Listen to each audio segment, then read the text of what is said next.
Assalamualaikum warahmatullahi wabarakatuh. Perkenalkan, nama saya Ida Ardiani. Saya adalah calon guru penggerak Angkatan 5 dari Kabupaten Kutai Kartanegara. Dalam kesempatan kali ini, saya ingin memaparkan tugas koneksi antar materi.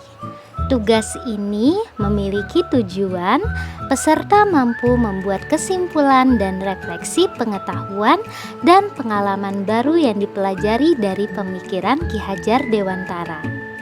Berikut adalah hasil refleksi dan kesimpulan saya dari filosofi pemikiran Ki Hajar Dewantara. Ada 3 pertanyaan pemantik yang akan saya jawab pada kesempatan kali ini. Pertanyaan pertama, apa yang Anda percaya tentang murid dan pembelajaran di kelas sebelum Anda mempelajari modul 1.1? Pertanyaan kedua, apa yang berubah dari pemikiran atau perilaku Anda setelah mempelajari modul ini? Pertanyaan ketiga, apa yang dapat segera Anda terapkan lebih baik agar kelas Anda mencerminkan pemikiran Ki Hajar Dewantara? Yang saya percaya tentang murid dan pembelajaran di kelas sebelum saya mempelajari modul 1.1 adalah: yang pertama, pembelajaran yang saya berikan adalah proses transfer ilmu. Peran guru lebih dominan dibandingkan murid, serta saya cenderung menuntut murid untuk menguasai materi yang saya ajarkan demi mencapai ketuntasan pembelajaran.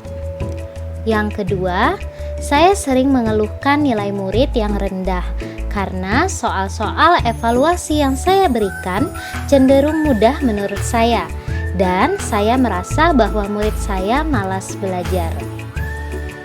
Yang ketiga, saya lebih mementingkan aspek kognitif murid dibanding aspek afektif dan psikomotoriknya. Yang keempat, saya merasa hukuman adalah cara terbaik untuk mengubah perilaku murid dari yang kurang baik menjadi lebih baik. Yang berubah dari pemikiran atau perilaku saya setelah mempelajari modul ini adalah: yang pertama, saya menyadari kesalahan saya dalam proses pembelajaran. Saya memandang murid sebagai objek, sedangkan saya adalah pemeran utamanya. Murid saya seharusnya menjadi pusat dalam pembelajaran, sedangkan peran saya sebagai guru adalah sebagai fasilitator.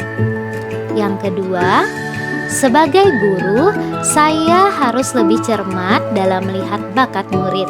Artinya, saya harus bisa menuntun murid sesuai dengan kodratnya. Yang ketiga, dunia anak adalah dunia permainan.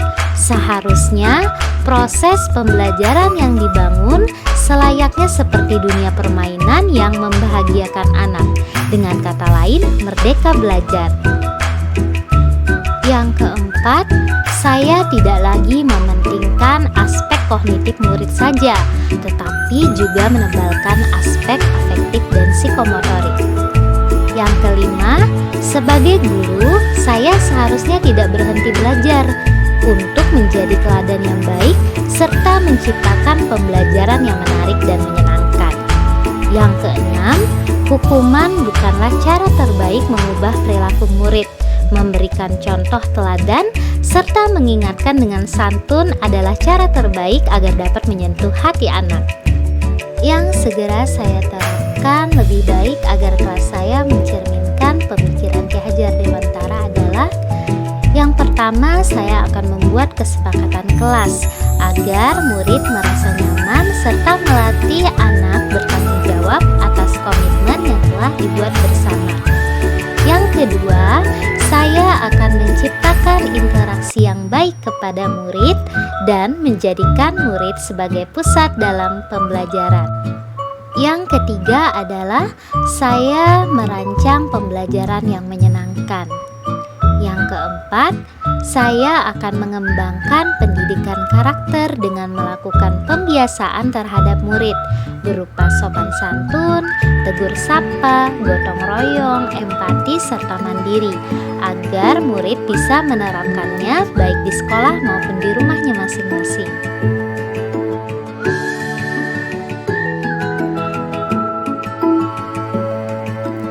Dari hasil refleksi tadi, maka dapat disimpulkan bahwa anak didik bukanlah kertas kosong yang bisa digambar sesuai keinginan orang dewasa.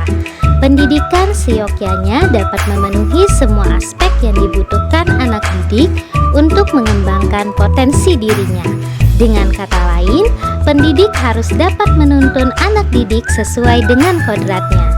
Menuntun di sini artinya adalah memfasilitasi anak didik untuk menebalkan garis samar-samar agar dapat memperbaiki lakunya untuk menjadi manusia seutuhnya.